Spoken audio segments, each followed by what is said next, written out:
Hi, I'm Jessica Amir for the Finance News Network. Joining me now from PolyNovo is CEO Paul Brennan. Paul, welcome back. Thank you very much, Jessica. Good to be back. So first up, for those not familiar with the company, can you give us an introduction and tell us why you're so unique? PolyNovo is unique in that we came out of the CSIRO in 2004 and we have a biodegradable polymer that is used for medical devices. That polymer is non-toxic and non-harmful to the body when implanted inside. So our first product to market is actually the biodegrading temporizing matrix, or BTM, made of NovoSorb. So that BTM is for the regeneration of the dermis layer of your skin, whether you lose that through surgery, such as wide excision of melanomas, burns, road trauma, any large surgical reconstruction. We can now regenerate that missing dermis and you end up with a very soft, supple skin with minimal scarring. We've got regulatory approvals and we're now on market in the US, Israel, New Zealand, South Africa and Australia, with more markets to come shortly. So what's unique about us is we're an Australian biotech that is now transitioned from an R&D company to being truly commercial with revenue streams now coming in. Thanks, Paul. So still on revenues, what sort of revenues are you realising now, or what did you realise in FY17, and what were some of the other highlights? Yes, year to date, our revenues are $750,000. We reported at our AGM last week. And what we expect is to double and double again those revenues before the end of the financial year as a conservative estimate.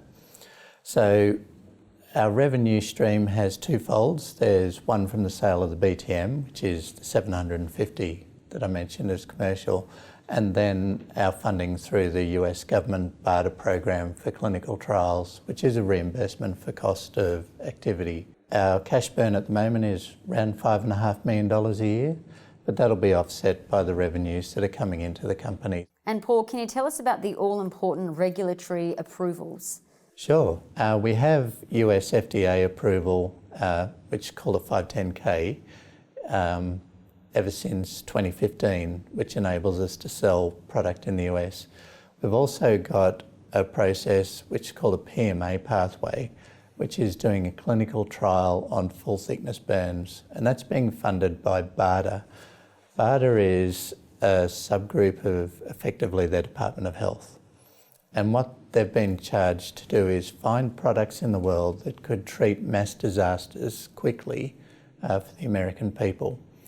The unique attributes of our product make it highly attractive for stockpiling by the government and for treating mass disaster casualties. We can make a large volume quickly. It has ambient room temperature storage and it has a 3-year shelf life. So it's a very attractive product to have on hand in case there is a disaster. For Australia, Malcolm Turnbull introduced the Innovative Technologies pathway through the TGA, and I'm pleased that PolyNovo is the first pilot company selected by the TGA to go through this process. We're hopeful of successfully navigating that new process by early 2018, which will lead to our ARTG listing, which then gives a reciprocating CE mark approval for Europe and Southeast Asia. So then we'll be well placed in 2018-19 to address the global markets. And Paul, you've signed a deal to go into the breast development product market. Tell us more about that. Yes, we're in the process of negotiating the final stages of that contract with a global device company. And what we'll be doing is taking our NovoSorb polymer into the breast reconstruction market. So the breast reconstruction market is made up of two segments. There's the breast augmentation and then breast reconstruction after surgery. In both cases, when you have a breast prosthesis put in, the tissue underneath the prosthesis needs reinforcing.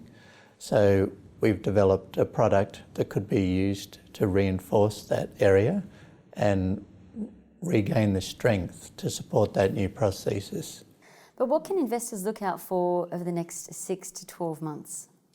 The next 6 to 12 months is really about consolidating our commercial revenues, demonstrating to our shareholders who have been with us since 2004 that their hopes and aspirations for the company are going to be realised, to have a wealth of revenues coming through that can lead us to being break even and then go on to profitability, and also to in the next 18 months at least look at being close to release of a hernia product to service the hernia market. Paul Brennan, thank you so much for the update. Thank you very much, Jessica.